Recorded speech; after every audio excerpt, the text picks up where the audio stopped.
Hey, welcome back, everybody, for another episode of Decentralize This, where we talk about cryptocurrency and all other systems that are moving towards decentralization.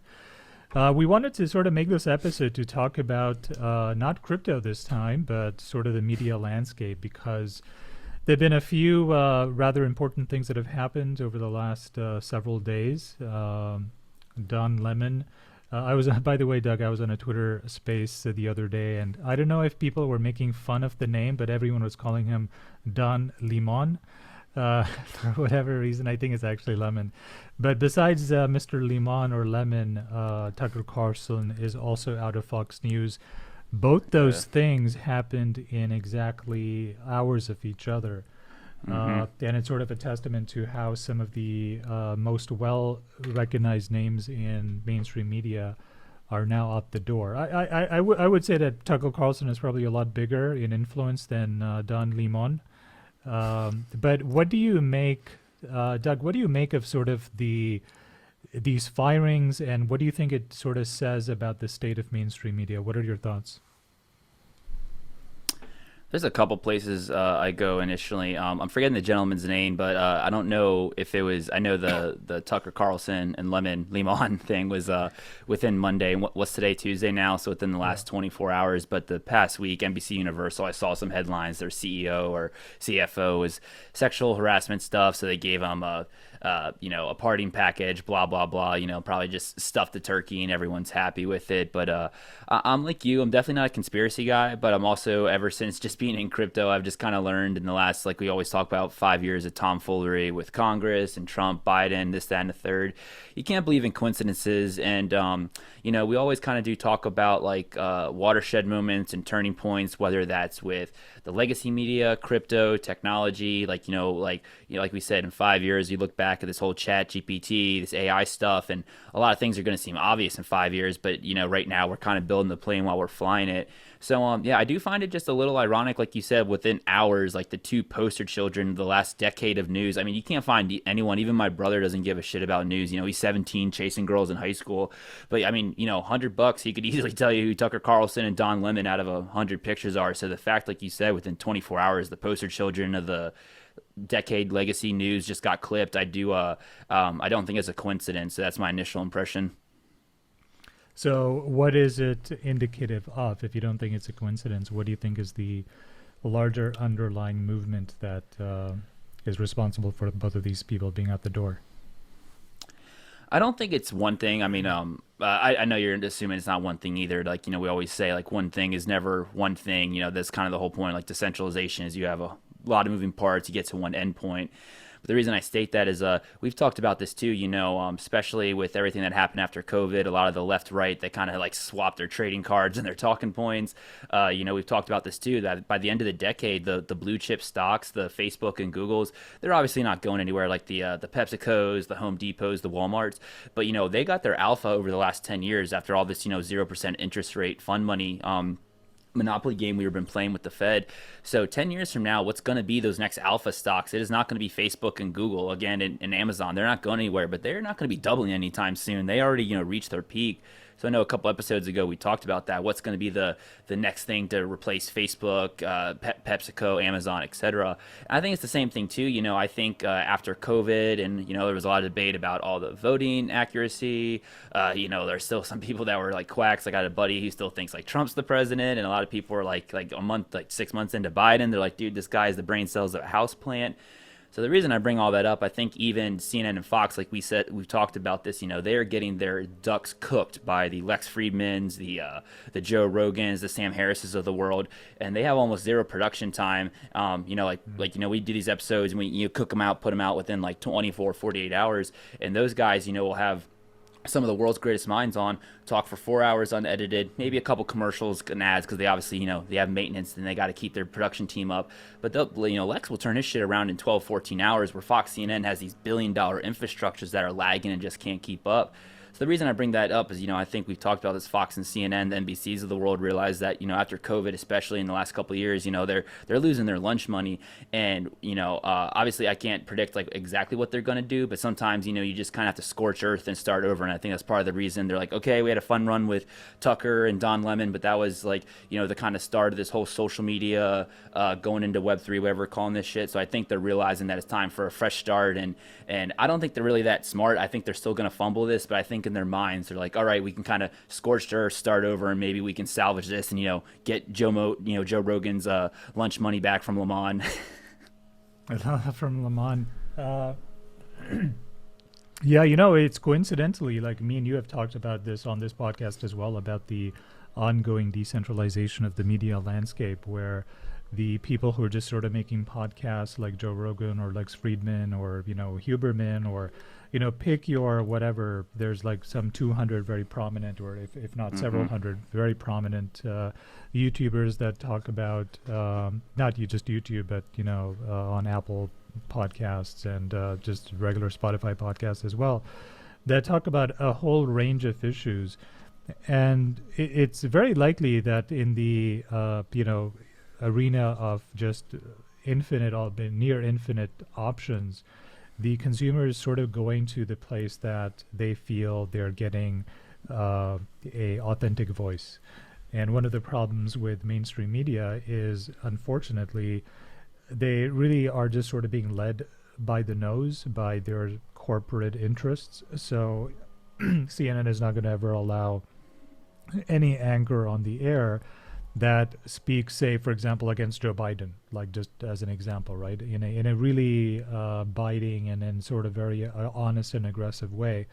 In the same way that Fox News is not going to allow anyone on air at their primetime show that is going to negatively speak against Donald Trump, because both of those institutions ultimately are sort of just the political wings of their respective political parties. As much as they would like us to think that they're actually completely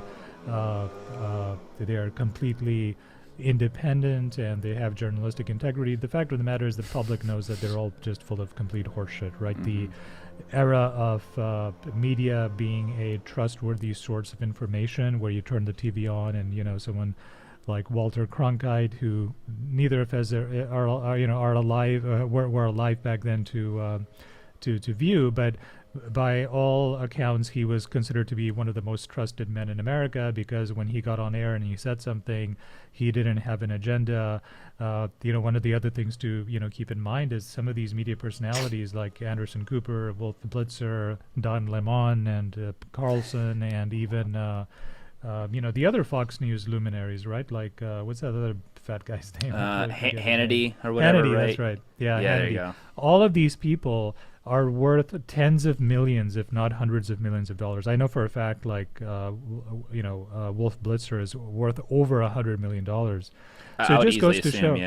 Yeah, it goes to show that when the profit motive enters something, where there's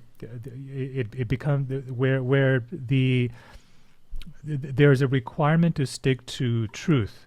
When the profit motive enters that arena, then suddenly incentives get really out of whack. And medicine is a very good example of this as well, where when the COVID vaccine sort of data started coming up, it was in the best interests of, say, the pharmaceutical companies to push a certain agenda about whether or not the COVID vaccines prevented communication or did not prevent communication. It's now coming out that they never did prevent communication.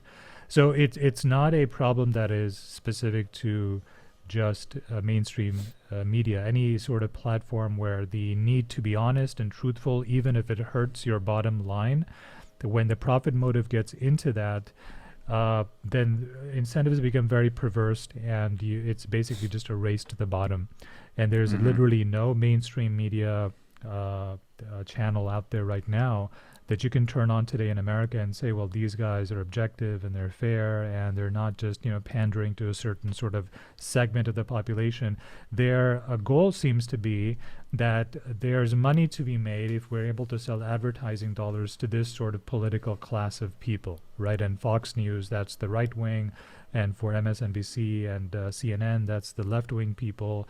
And if they can pander to that audience and they can get people to like watch what's being broadcast, then they can sell, diaper commercials or like pharmaceutical commercials or beer commercials or whatever it is and make money.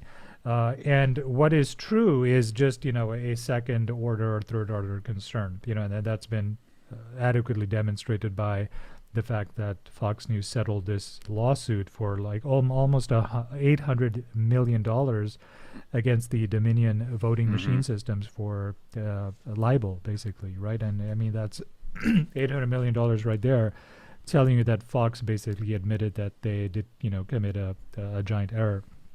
Conversely, you have these independent people where you watch them not because they're professional journalists, because if you keep watching them, you get a sense of what their personality is like. You're like, oh, when I'm listening to, for example, say Sam Harris, I know that I'm going to get what Sam Harris really believes and thinks, and I may not actually like what he has to say. Right, and this is same for Joe Rogan. You listen to Joe Rogan, is like whatever that comes out of his mouth, he is not pandering to an audience. He is being himself, and he knows that if he stops being himself, then the audience that he's developed over the last 10 to 15 years is going to just abandon him, because what is being sold on these podcasts is not a certain specific agenda, but it is the authenticity of the persona behind whatever is being said. And then I may not agree with certain these personas, but I can at least say when you, not that I listen to Alex Jones, but when you do listen to Alex Jones, you are actually getting what Alex Jones really thinks, right? I don't think there's a persona there. The same for Joe Rogan, the same for Lex, so many others, yeah. all of them, Jordan Peterson, all of these podcasters. So people are moving towards places where they're finding authenticity, and and people are much better at sussing out bullshit than they are in the past, because you have all of these, media, you have all these media personalities like Joe Rogan, podcast personalities like Joe Rogan. So you have an alternative source you can go to and listen to an alternative opinion about a certain subject, and you can make your mind up for yourself. And I think people are doing that in droves. They're leaving behind mainstream media, and you're starting to see, and we've talked about this about a year ago, where we're actually beginning to see it now, a move towards decentralized media. So does that make sense to you? Did you feel like that narrative rings true to you as well? No, you're good. Oh yeah, it definitely does, and I kind of wanted to follow up with you because it's funny. Like I said, in Austin, I am like a MAGA right winger for some reason, just because like I point out certain flaws, which I find funny first time in my life. Because when I was down in Florida, like all my buddies, especially like my Cuban boys, if I visit their parents, they're like, "Oh, he's sweet for an Irish boy. He's a little bit too much of a communist." But I'm like, whatever. But the reason I say that is like I'm a big fan of Bill Maher. Disagree with him on a lot. He had a special one time about Bitcoin, which upset me because it was on his talk show, so obviously he probably had writers for him. They got to cook and burn that shit. But he was a little satirical with it. But I was like, come on, Bill, you're not a dumb dude. You can put more elbow grease than this. But anyway, but one thing Bill Maher talks about, he's been on Rogan, he's talked about this, that it's really funny because the U.S. population is like a coin. It's heads or tails, right? For example, TikTok, they just passed, the name of the bill is escaping me, but they're basically, they denied all government workers have TikTok on their phones, and now there's a big bill, I think thank you, sorry, I was thinking with some with an R and I blanked on it, but now there's like a lot of Bitcoiners are worried that's gonna come after crypto and blah blah blah, but there's a lot of pushing DC to ban TikTok for a variety of reasons, which we're not going to peel under. But Bill Maher talks about America population that either attention span is 30 seconds with TikTok, or like you said, it's biology on Lex Fridman and it's 8 hours. And I've always found that funny because what you said is I've even noticed whether it's someone my generation or someone in my mom's, They're either full-on independent reporters. They follow like the Glenn Greenwalds, the Matt Taibbis. Like I mean, Lex isn't a journalist, but like him and Rogan, just the variety of people they have on. They're damn near journalists at that point with the questions they ask, Mm. or like they just turn on Fox and CNN, zone out, and you ask like this probably happens to you once or twice a week. You talk with somebody, you can just bet your whole crypto stack they got that from Fox or CNN because it's like that's exactly what Don Lemon or Tucker Carlson says, and it's just funny because like how do I word this? I guess the reason I bring that up is some days I'm like, okay, we're getting to a turning point. Like in 20 years, it's gonna be like, oh, cool, this is when like we had our watershed moment. People woke up. But I mean, and I know like there's always quacks everywhere. But once or twice a week, I'll run into someone I like at work or the gym or someone I kind of know, and I'm like, oh, these are kind of like respectable, intelligent people, and they say something, and then they go, oh my god, that sounds like some stupid shit like Fox would say, and I'm like, well, yeah, Fox is stupid, but it's not like CNN's better, and like, well, it kind of is, or Mm. vice versa. And then, like I said, the next day I'll talk to someone. I'm like, "Where'd you get that?" And it's like a reporter of a reporter that like Glenn Greenwald or Matt Taibbi cited. So if Matt Taibbi or Greenwald's citing them, that person. So the reason I bring that up is just weird. Some days I'm like, "Oh, we're doing well," and then some days I talk to people that I think are smart, and then I'm like, "Well, where'd you get that from?" And they say CNN or Fox. So it's weird. Some days I do feel like we're starting to get to that crescendo of decentralized media, and then some days I don't. And on top of that too, I kind of want your take on this. Do you how do I word this? Obviously, like we're called Decentralize This. You and I are into crypto for a variety of reasons. We talked about when you get too centralized and too powerful, you get too big to fail. And it's bad enough that that happens in the financial sector, but you spread that across a lot of things, shit can get hairy really quick. Like, for example, over COVID, just stating it as it was, a lot of people, including Fauci, said trust the science. And as someone that works in the medical field, I assume you know this, you do not trust science, you test it. That's why you have these Mm. scientific methods. So a lot of people got upset with that. With that said, it's like, for example, there's probably a lot of medical stuff you can read and explain in plain English. You give it to me, and I'm a monkey. I have no idea what it is. Same thing. I'm going to assume some stuff here. You and I have car problems and our transmission blows. You and I are probably not the people to fix that. I go call my cousin up in Philly. So the reason I bring that up is even though this idea of, like we talked about a lot of stuff, a lot of things sound cute on paper, and then you put them out in the real world in game theory, they fall apart pretty quick. So the reason I bring that up is even though decentralized media sounds cute, do you think there's a point of diminishing returns? Because society, we do need centralized expertise. We have mechanics, doctors, teachers, plumbers, etc. for a reason. If everyone's a plumber and a teacher, we're pretty fucking screwed in 2023. So do you think even if we the next 5 or 10 years start to make progress on decentralized media, do you still think there's a point where it's like we need not gatekeepers, but we'll still have the Alex Jones, or not the, sorry, Alex Joneses. We'll have the Lex Friedmans, the Joe Rogans, the Sam Harris, the Brett, Eric Weinsteins of the world, or do you think we'd be better off if like everyone was their own, reporter? Yeah, no, that's a good question. The way I think about it is that media is decentralizing in that now people have the access to different options of content, right? So you can go on Spotify and listen to a podcast there, or you could just turn CNN on. And it's almost like now there's a marketplace of ideas and platforms where these ideas can spread. And, if you believe in free markets, and you're saying that, well, the free market will solve the problem of where we, are best to go when we want to get sort of the truth of a certain complicated subject, then if true if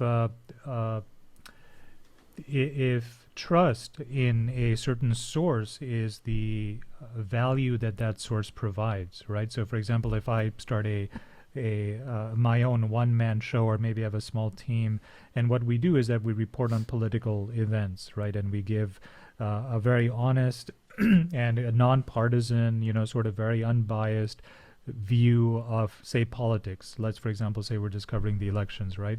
And anyone who starts watching, they're like, oh, these guys are actually not pushing an agenda on either side. They are criticizing both sides equally, or, fairly, maybe one side deserves more criticism than the other, or whatever. That platform that I've created, the utility of it, or the value that it provides, is not, as it's the trust that people impart onto me, that, Mm-hmm. oh, this guy is actually going to give me an honest, non-bullshit answer. And I think that there's a market for that, right? I think the media companies in the past had, um, a complete monopoly on what was true and not true, right? And I think that is now starting to erode. And because they had a monopoly, there was just like three or four of these sort of networks in the country that most of the country watched.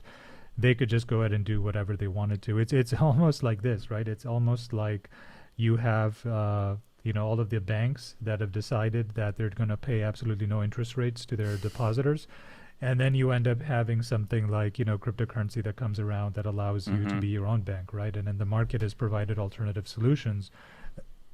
And just like people are putting their monetary energy away from, say, fiat systems because they feel like the fiat systems are over centralized and the central planners of the monetary networks like the US dollar system is making catastrophic mistakes, and they're moving their they're moving their economic energy onto other monetary systems like Bitcoin.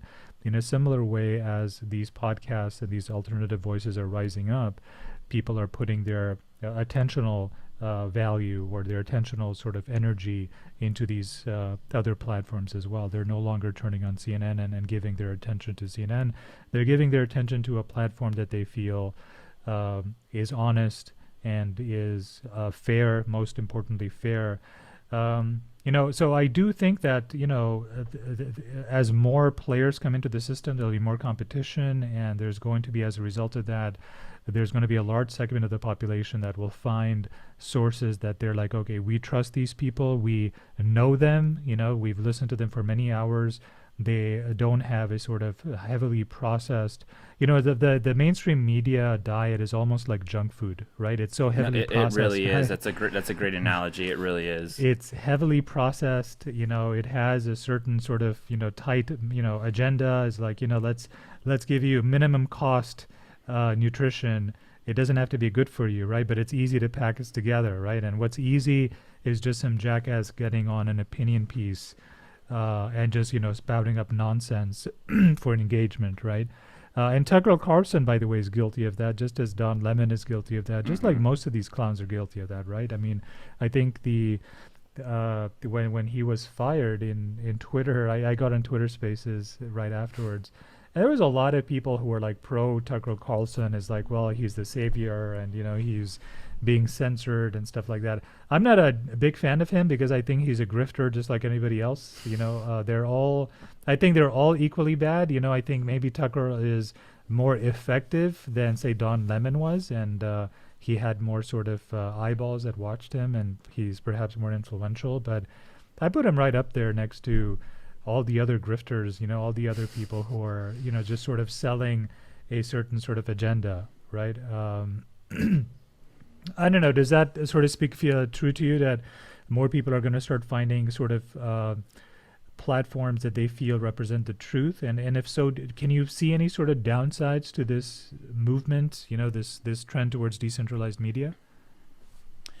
Oh, definitely. That's kind of why I asked you that, because like we joke about this with Rob a lot, but like it kind of depends the topic. Sometimes individually, the individual is the best option in source of reliability, and then the crowd is wrong.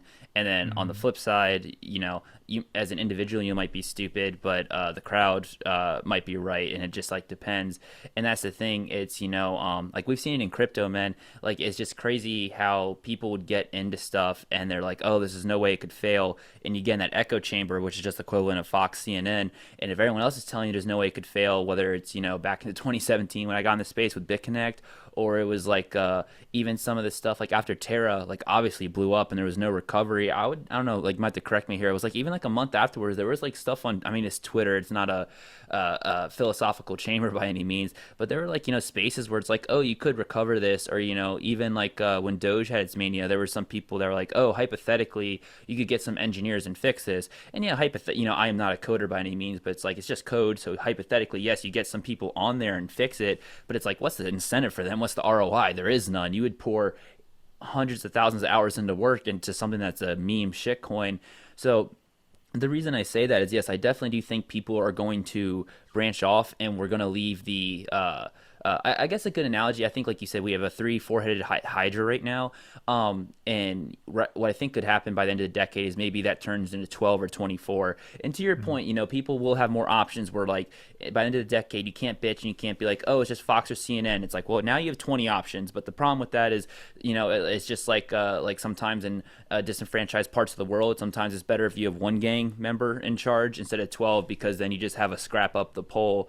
But the reason I bring that up is, like we just talked about, the longer I'm in this space, I just learned that this thing we call the economy and just society is just one big social experiment. So I do think as Fox and CNN slowly slide down the pole and they lose their monopoly, I do think things are going to take their place. I guess the reason I bring this up is, like I bark about my fellow Bitcoin maxi brothers. I think people only look at the optimistic side. Oh, we're gonna have 10 more Lex Friedman and Joe Rogans and blah blah blah. It's like, well, that's true, but you're probably gonna have 10 more Don Lemons and Alex Joneses on the other side too, and that's what I just don't think people realize. And that's the thing that concerns me, because like I told you, some days I talk to people and I'm like, oh man, there's like a lot of intellectuals in my generation, even my brother's generation. I talk to some of his friends. I'm like, oh, you guys aren't too bad for 17, 18-year-olds.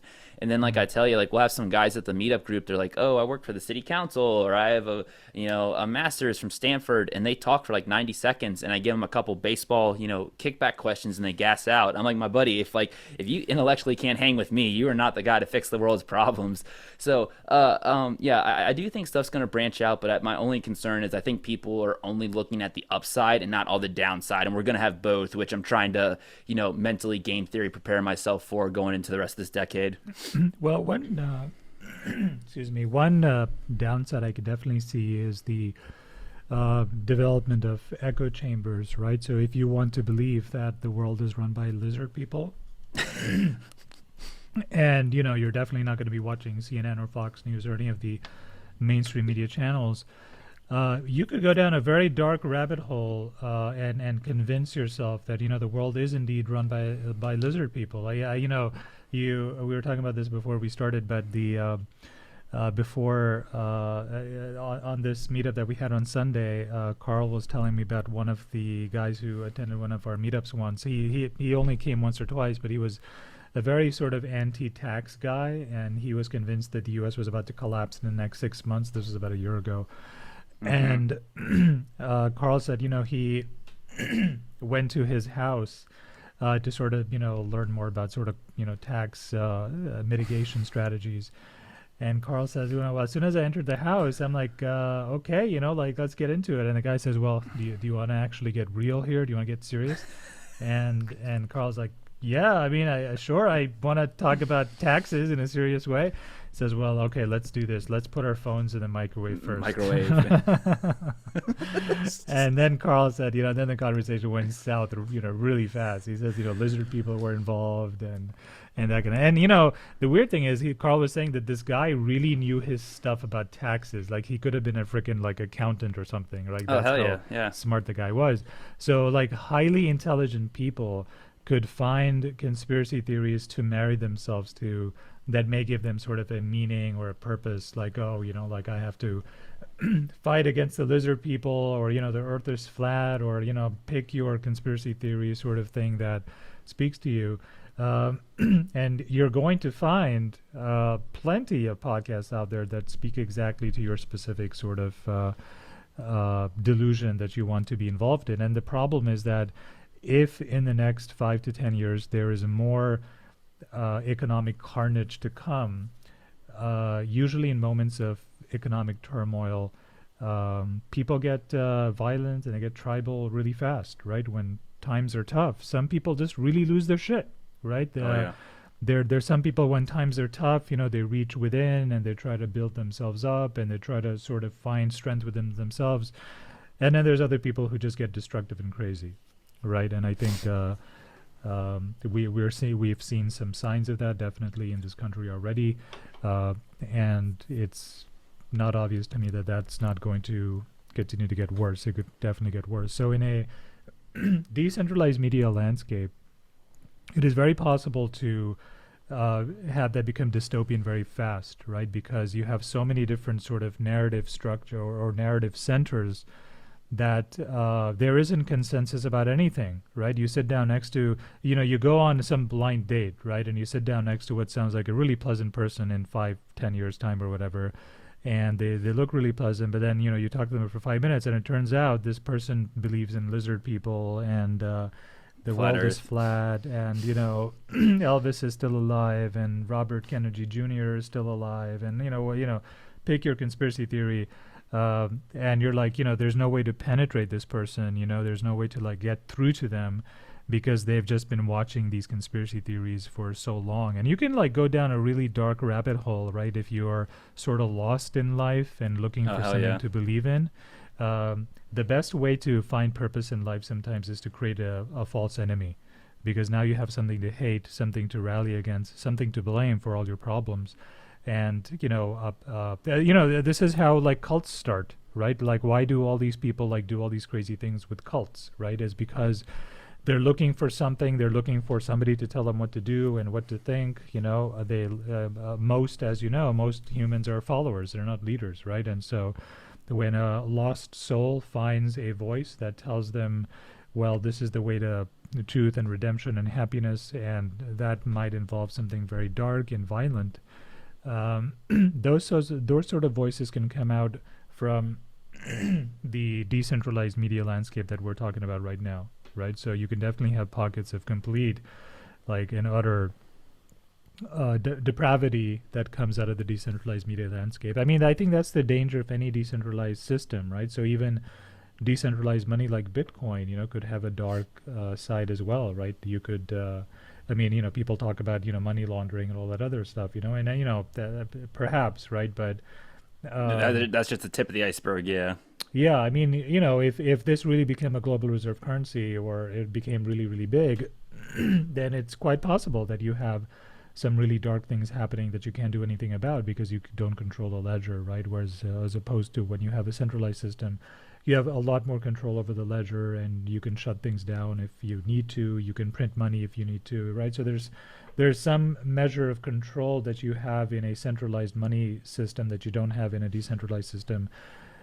And right now that measure of control is causing a lot of problems, just like the centralization of media today is causing a lot of problems in the US. But as the media landscape decentralizes, I guess we're sort of running an experiment on society, right? To sort of see if this is like a good, if there's like more upside to this than downside. Which way ultimately do you think things are going to go?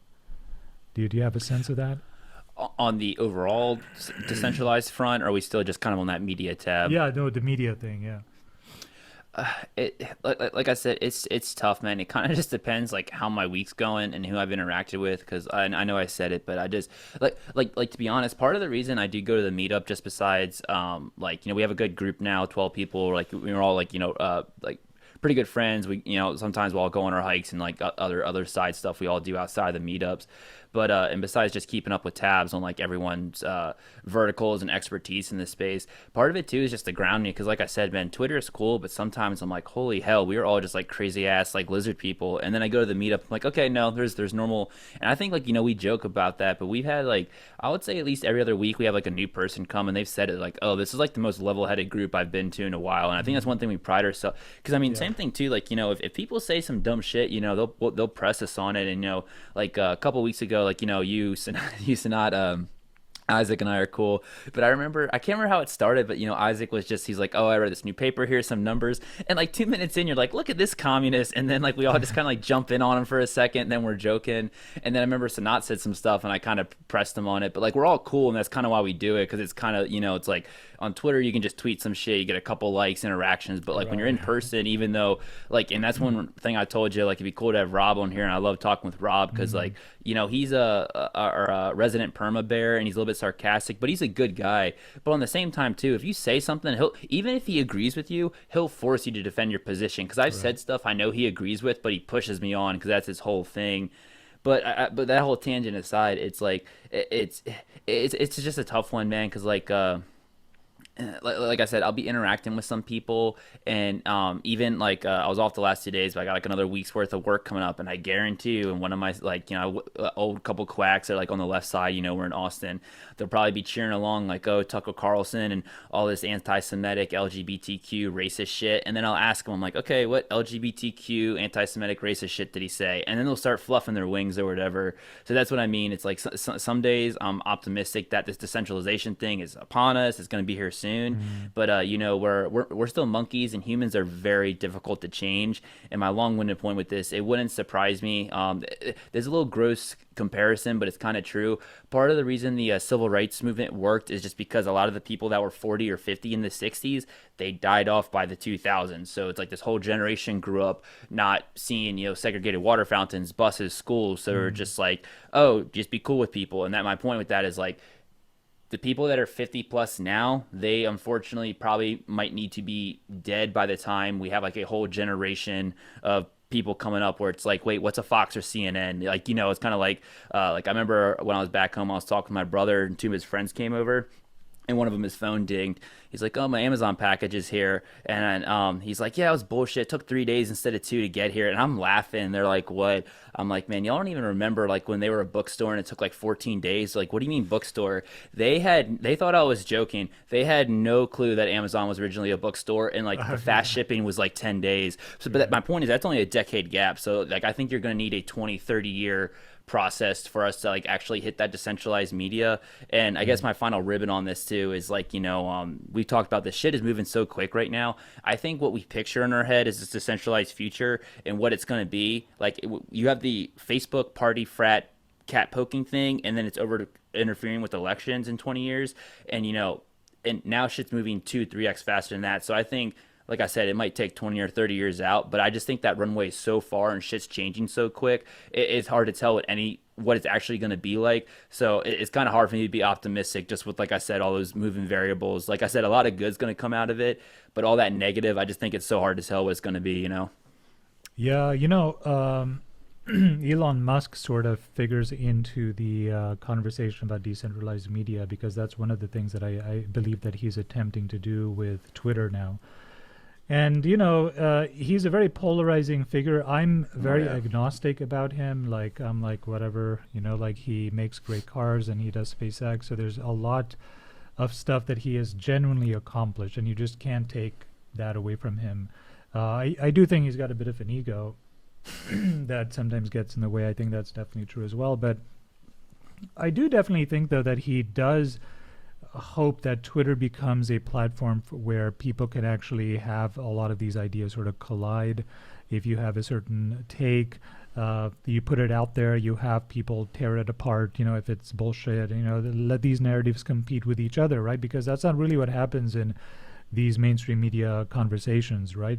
There isn't real meaningful debate. There isn't really real meaningful engagement. There really is not an honest accommodation of alternative viewpoints, right? Even Tucker Carlson, if Tucker Carlson is getting in some, left-wing, nutcase to make fun of, he's just going to pick some like person who doesn't know how to talk and who's obviously like an idiot and who's just easy to pick apart and just sort of demolish, right? He's not going to bring someone who's highly eloquent and who's going to be able to like philosophically, push back against his ideas. Yeah, like Sam Harris or somebody, yeah. Yeah, exactly. Like, or any number of people who could do a lot more of an eloquent job, right? Because that's not what he wants. What he wants is a sort of a scene where he is able to sort of just take a left-wing person and just demolish them, because that's going to be good for ratings, and it will demonstrate, hey, look how stupid these, left-wing people are. But CNN is guilty of doing exactly the same thing, right? They'll bring some fire-breathing, non-apologetic, the earth is flat, pro-Trump supporter, and then he will say some sort of nonsense about the election was stolen, or like, January 6th was a conspiracy, and Bill Gates and microchips and the COVID vaccine, or whatever it is, something that is obviously so out there, and they will do that deliberately just so they can say, see, this is what all the Trump supporters are like, right? And so they each have an agenda. They straw man the other side's arguments all the time, and there's no honesty there at all. And there's sort of a brutal kind of an evolutionarily ordained honesty to at least the Twitter conversations, right? Now, Twitter is, I'm not saying that it's, some paragon of like truth seeking. It's not a truth seeking engine, that's for sure. There's a lot of garbage on Twitter. Mm-hmm. But I think what Elon has publicly stated is that, I think he just tweeted that today. He says that this, platform, which is essentially the collective consciousness of all the Twitter users, should have greater signal to noise ratio, right? So the signal should be high, the noise should be low. There should be some way in which the community can sort of group source whether or not a certain position, fact, assertion is true or not true, right? So a good example of this, remember when the Nord Stream pipeline was blown up some months ago, and when it was blown up, and this is, again, just to remind ourselves, this was the pipeline that was going from Russia to Europe, right? And it was blown up. And nothing was, I don't believe that there was any sort of gas going through that pipeline because it was shut down anyway. But now that it's blown up, that's it. Russia is completely cut off from Europe, and it's not going to be able to sell it any gas at all. Now, you would think, well, who benefits from this happening? I mean, the answer is incredibly obvious, right? The U.S. benefits because now Russia and Europe, even if they wanted to trade, they can't trade, right? And what better time to blow up this sort of economic lifeline between Russia and Europe than during the middle of, this Ukraine war, where you have multiple parties that you can blame it on, right? And then Seymour Hersh, one of the OG investigative journalists, came up with a very long piece that accused the U.S. government with sources saying that it was actually the U.S. government that did this, right? Now, when the attack actually happened, it was blindingly obvious to anyone with like two brain cells to rub together that you had to consider the United States as being the main suspect here, right? You at least had to say, like, well, could it have been the U.S. government that did this? Because they're the ones who benefit the most. But within hours of the pipeline breaking or being blown up, the U.S. government released a statement condemning the action and just directly blaming it on Russia. Like, it made no sense at all, right? Like if I come up to you like someday and I punch you in the nose, and then I'm like, Doug, why did you punch yourself in the nose? What's wrong with you? This is an act of aggression, right? And then everyone else says, yeah, Doug, what the hell are you doing? Why are you punching yourself in the nose? Like, what's wrong with you, right? But everyone says the same thing. That was what the mainstream media did with the Nord Stream pipeline, right? And it was such a egregious example of the mainstream media just falling in line, right? Like, yeah, yes, sir. If that's the message you want us to send, then we'll send that. But it was only on Twitter that the counter narrative was ever heard, right? It was like, hold on a second, does that make any sense to you guys at all? Why the hell would Russia blow up this pipeline? Like, if they blow it up, they have no recourse at all to ever be able to sell gas to Europe when the war ends, right? So why would they do that? It would take like billions of dollars to repair it, billions of dollars that nobody has, right?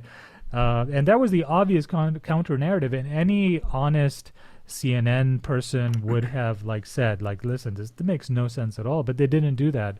So in some ways, Twitter is, for all of its faults, slowly starting to attempt. I'm not saying that it's there at all, and it may never get there, right? But at least it's an attempt. I think that's what Elon Musk is trying to shepherd it towards, is that this is going to be the place where everyone will throw everything at the wall, and we will come up with a mechanism where there will be some kind of crowdsourcing that allows the truth to become clear, right? In other words, the Twitter then turns into a massive human-enabled engine where what is true and what is not true is arbitrated, right? And when there is some sort of a disagreement about it, then you get on Twitter Spaces, you put out articles, you put out evidence. The discourse can happen in full light of everybody watching it happen, right? Of like who actually blew up the pipeline, what is the evidence, and what are the narratives, right? And in that sense, if Twitter eventually turns into some sort of a truth engine algorithm powered by humans, that would be a huge step forward in a landscape where it becomes a bit easier to get to the bottom of things, and it becomes easier to expose people with agendas and institutions and countries with agendas. What do you think about that? Do you see something like that happening? Uh, Twitter moving in that direction potentially, or is that just a pipe dream? No, definitely. I think you had a good analogy. It's definitely, um, right now, to your point, Twitter is kind of like a brainstorming session at Mm. a tech office right now. Same thing. If you have a real brainstorming session, you throw a lot of shit at the wall, and it's just like with any angel investor, capital investor, you're gonna lose your ass on 99 things. Maybe if you're lucky, like only 95. But those one or two, baggies you get, those are your Facebook, your Amazons, blah blah blah. It covers everything. And you said it too, like it throws shit at the wall. One thing I know it's a gross comparison a little bit, but I kind of view Twitter almost as like Chat GPT. A lot of people from like Ben Gibbs, and I'm trying to think like someone else I saw recently talk about it. But they say the real thing, and you've kind of noticed this with all this AI stuff, it just gets you off zero. It doesn't do everything Mm. for you, but it's like, oh man, I need to make a description for this, or an art piece for that, or a summary for this.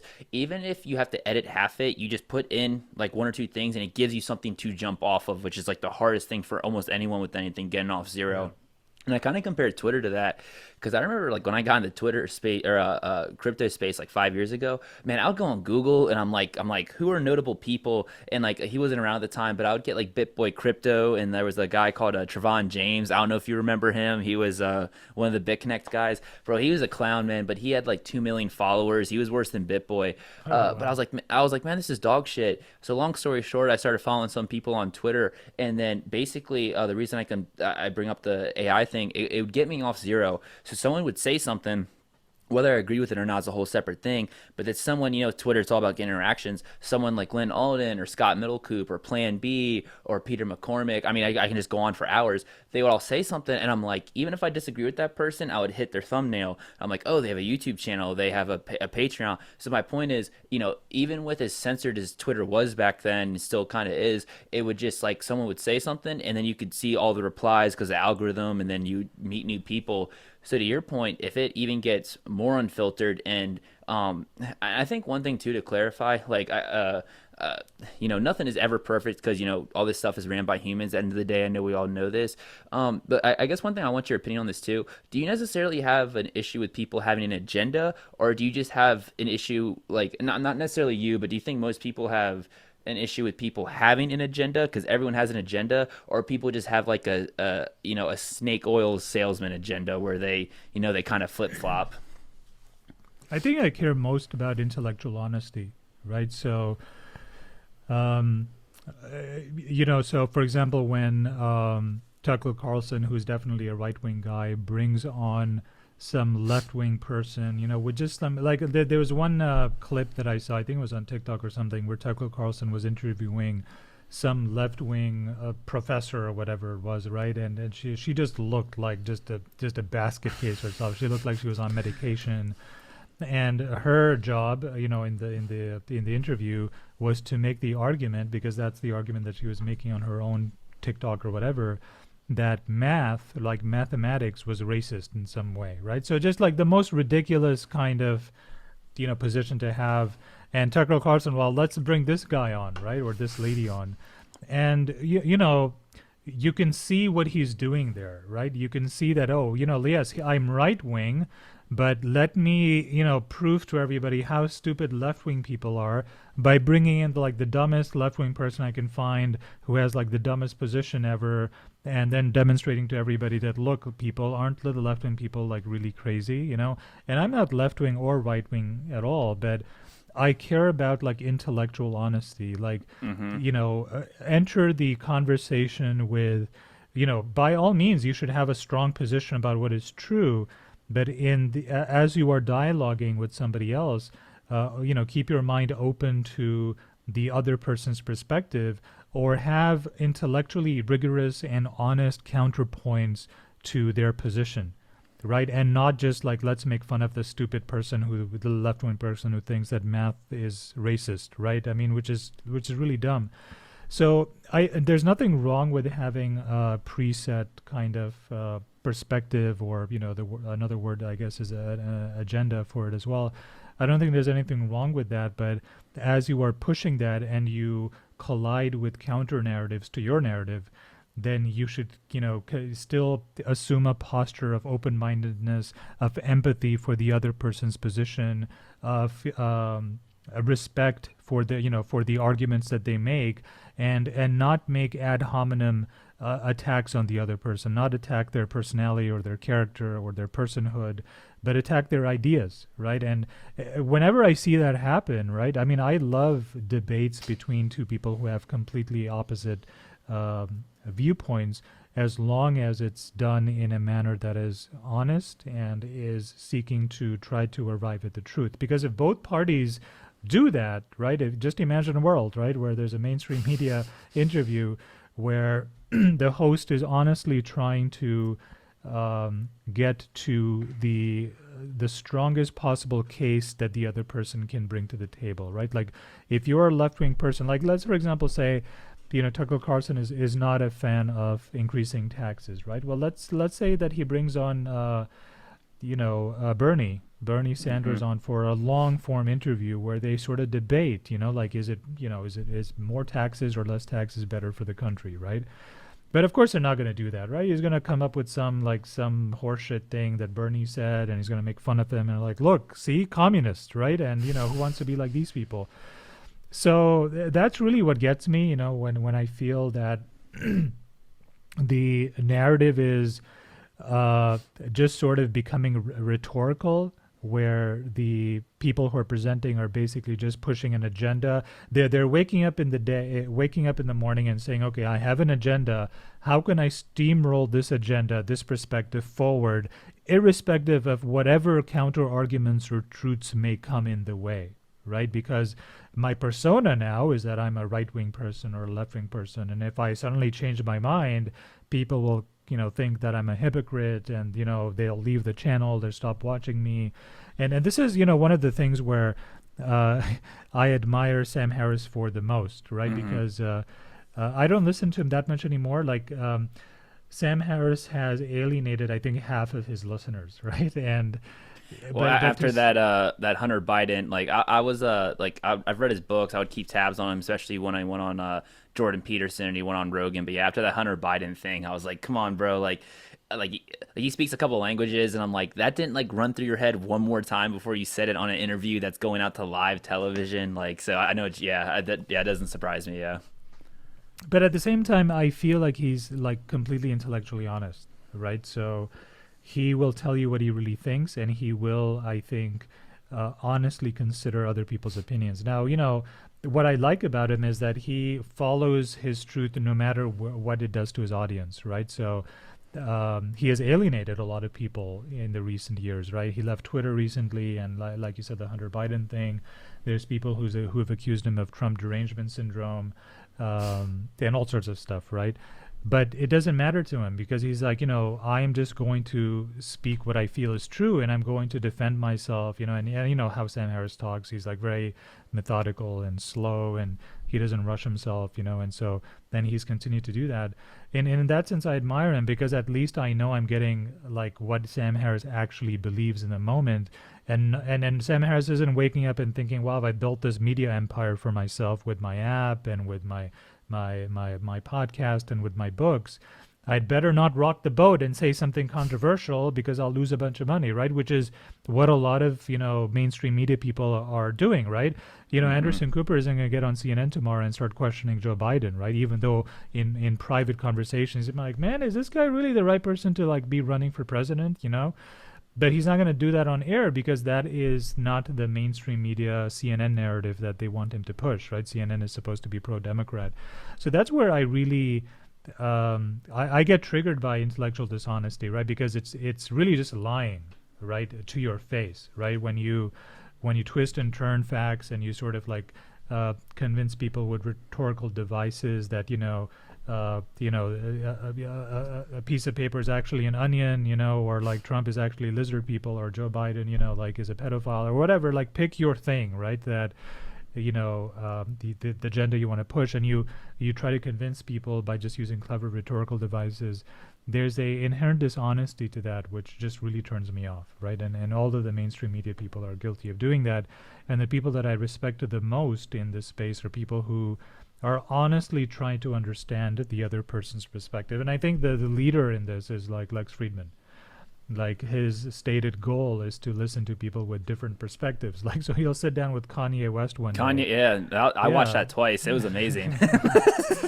You know, I didn't watch it. I'm not a big It's fan of pretty good. Kanye. And It's painful. You have to do it in segments, but like the biggest thing is like if I'm ever older with kids, I want my patients to be Kanye or to be Lex with Kanye on that because Lex is obviously Jewish, European heritage, and Kanye was saying like DEFCON 9 to the Jews, this, that, and the third, and you could tell like Lex was like he kept saying it. He's like, okay, Kanye, there can be groups of people, or there can be people who distribute, or what's the word? There can be people who have the same conduct that you disagree with, who happen to be from a certain ethnicity or background, but you cannot stamp that across them. And he got Kanye's point, where he's like, yes, there are a lot of Jews in positions of power in finance and LA and Hollywood, but he's like, they just happen to be Jews. That does not make all Jews. And then like Kanye said it like 5 more times, and you could see it on Lex's face. He's a laid back dude, but he was starting to get red. And I was just like, if I ever have kids, I want the patience of Lex, because like it wasn't like it was at the end. This was like in the middle of the 4-hour interview, and they kept going. So like I liked Lex before that interview, but after that, my respect like tenfold for that man. yeah, yeah, I know. That's why people trust him so much, right? It's like, okay, they may not agree with his opinion on anything. Not that, that's the other thing about Lex is, he does have certain opinions, um, but he's there to interview the other person and to really try to understand the other person's perspective, to really walk a mile in their shoes. And there's not enough of that in the mainstream media, because you only have 5 minutes before you have to cut to the diaper commercial, right? Or the pharmaceutical commercial. So there's no room for nuance there. And that perhaps is one of the problems. We've said that the biggest problem with mainstream media is that it's been overtaken by the profit motive. And part of the profit motive is like, we got to cut to commercial. So, how many times, like, have you seen these clips of, people being interviewed, and the interviewer will say, all right, we have to move to commercial. So in 30 seconds, please tell me, what is the meaning of life, right? And whatever it is, right? Quick, really fast. You got 10 seconds, right? And I'm like, who the hell would ever want to like sit down and like do a talk with those kind of clowns, right? Because I mean, you must only do it because you want exposure, not because you think like it's an honest platform or anything. So I get like quite triggered by those sort of things. I feel that it's a huge disservice, and the people say a lot of the times that, well, people, common people, American people don't have a good attention span. But at the same time, like there's 8-hour long biology podcasts out there with Lex Friedman. There's people who watch the whole thing. Many people who watch the whole thing, and that's true of many of Jordan Peterson's stuff, and many like podcasts that are at least an hour or 2 or 3 or 4 hours long. People watch the and listen to the whole damn thing. So it's not that people don't have good attention spans. It's that if something is interesting to them, they'll sink in and they'll watch the whole damn thing. I mean, we talk about people not having attention spans, and yet you have Netflix sort of watch-a-thons, Binging, right? Where binging, you binge watching, right? Well, you go through the entire season in a day, right? So you're focused for a whole day watching one thing, right? So people do have the attention span, but they just don't want to have the attention span for things that they kind of intuitively know is just full of complete horseshit, right? Which is most of mainstream media. So like, oh, for whatever, like it's only like 2 minutes long, so I only have to like bear it for like 2 minutes before it cuts to the diaper commercial.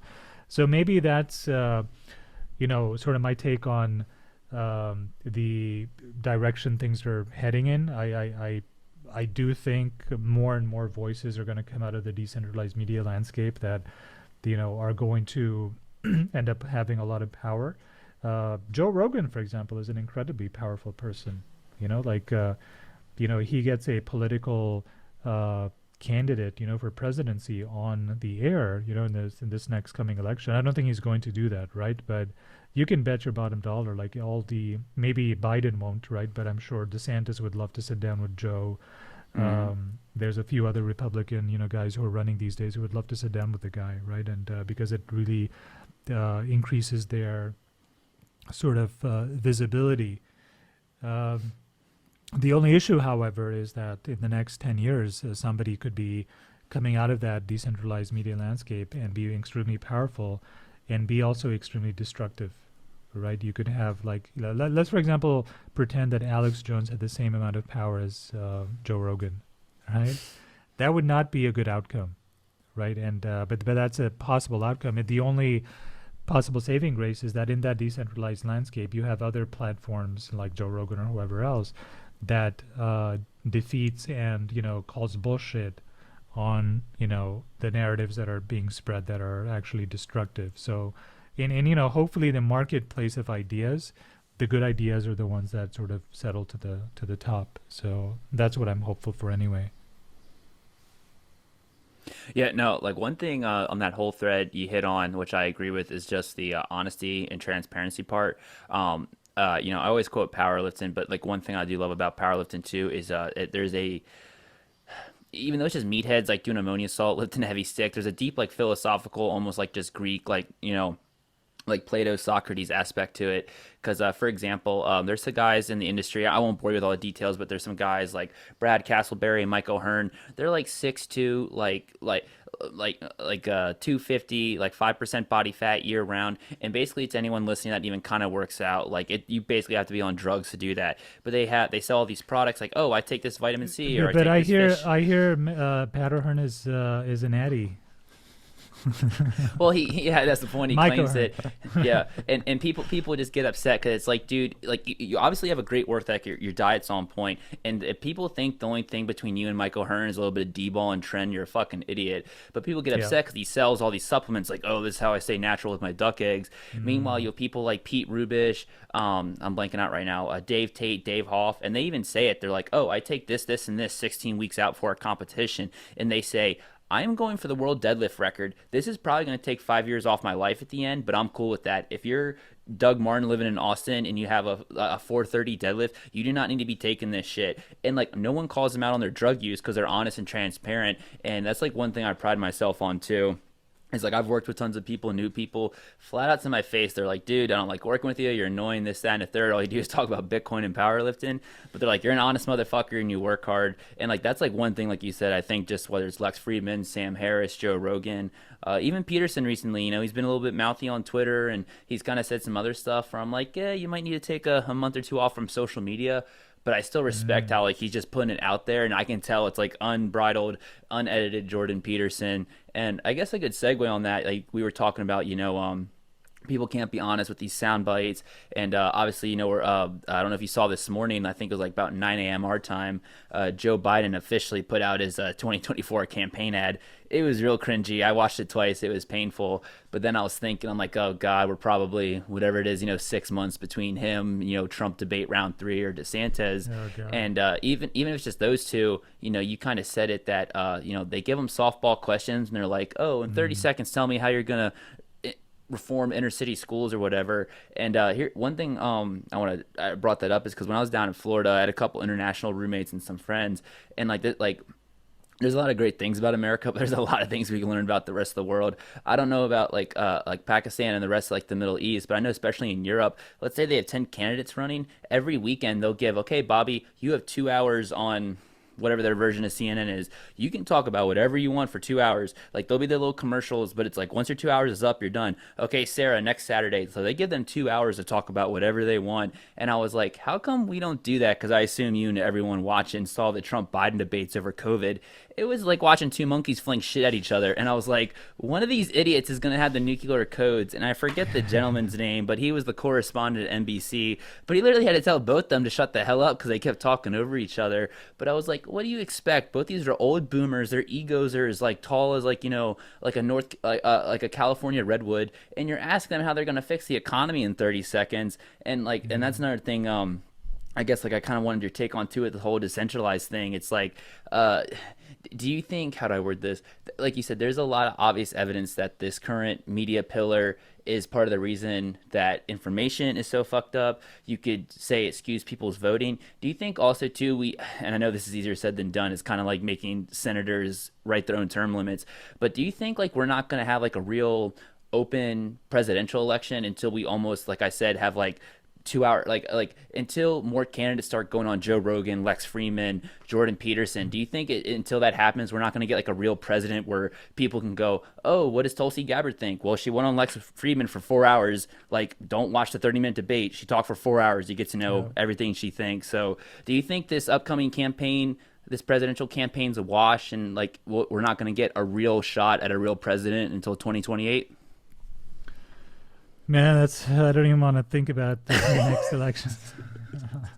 I'm sorry I have to do it to you. Sorry. Oh God, man, I'm just really hoping that it's not Trump Biden again. But at the same time, I mean, it's going to be Biden because none of the Democrats have stepped up and said, "Hey, I think there's time for new leadership." Right? No one has really come out of the woodworks at all.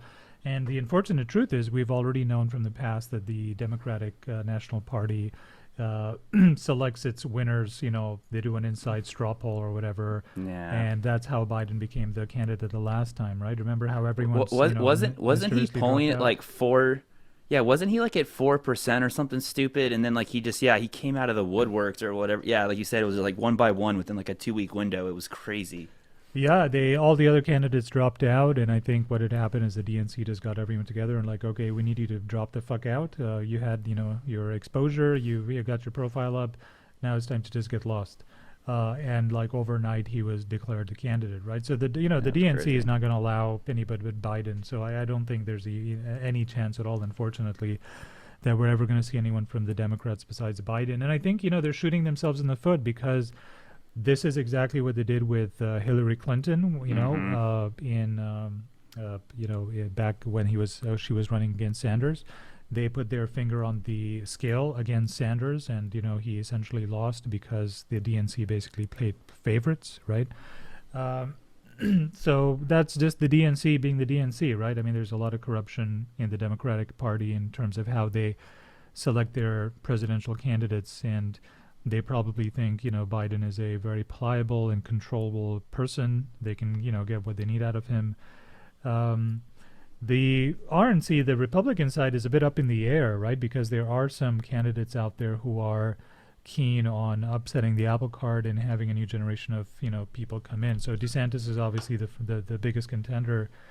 And honestly, I don't know what to make of it. I don't know if you saw the All In podcast the other day, but Chamath Palihapitiya was talking about DeSantis. He himself is favoring Nikki Haley as a potential candidate for the future, right?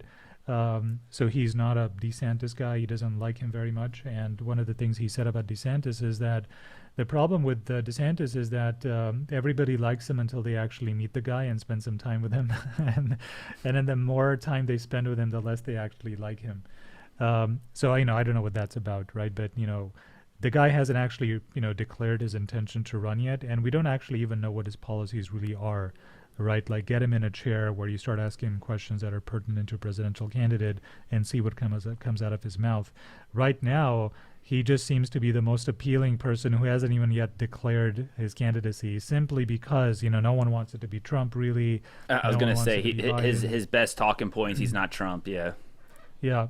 And he has a lot of Trump's positions when it comes to like immigration and China and the whole wokeism thing. He's very much a boilerplate Republican, right? That a lot of Republicans could be voting for in the future, right? But man, it's depressing to think that like it's still Biden is still going to be one candidate, and there's like a better than even chance that it's going to be Trump on the other side, right? And you got to be thinking, man, like it's 2024. Like, why are these 80-plus-year-olds, like who don't even know how to use email, right? I mean, how is it that these guys are in charge of? Or one of them is going to be in charge, right? And it's sad, man. I mean, it's one of those things that makes me a little bit like less optimistic about the U.S. Political system. Is that the system is really well set up in that it's sort of power is divided amongst three branches, but then the executive branch and even the other branch, the Congress, has been very much corrupted by partisan politics, right? Where people just sort of select their candidates for life. Like, I mean, a good example is Dianne Feinstein, which you may have heard. she is not well these days, right? And she's been the a long-running senator from, I think, California, and she's almost 90 years old, if not over 90, and she's in poor health. And apparently, if you're in poor health and you can't do your job, if you work in the Senate, you can still do your job, apparently, right? In any other place, they would probably just ask you to Gone, resign, or, yeah, you'd just be fired or something. But apparently, I mean, and the same went for John McCain. I mean, let's not forget that it's not just a Democratic problem, right? John McCain was a senator until the day he died, right? Now, when he went into hospice, when his, life was obviously close to an end, and when he knew that he was going to get brain surgery, I mean, if you get brain surgery, maybe you should not be a senator, right? I mean, no offense to people with brain cancer, but if you got brain cancer, maybe you should not be in charge of a seat as important as the Senate seat, right? But no one said a thing. No one even suggested, hey, listen, John McCain, thank you so much for your service. You are really sick right now, and we need this seat to be filled up by someone who's actually doing their job, right? That was not a conversation that was had.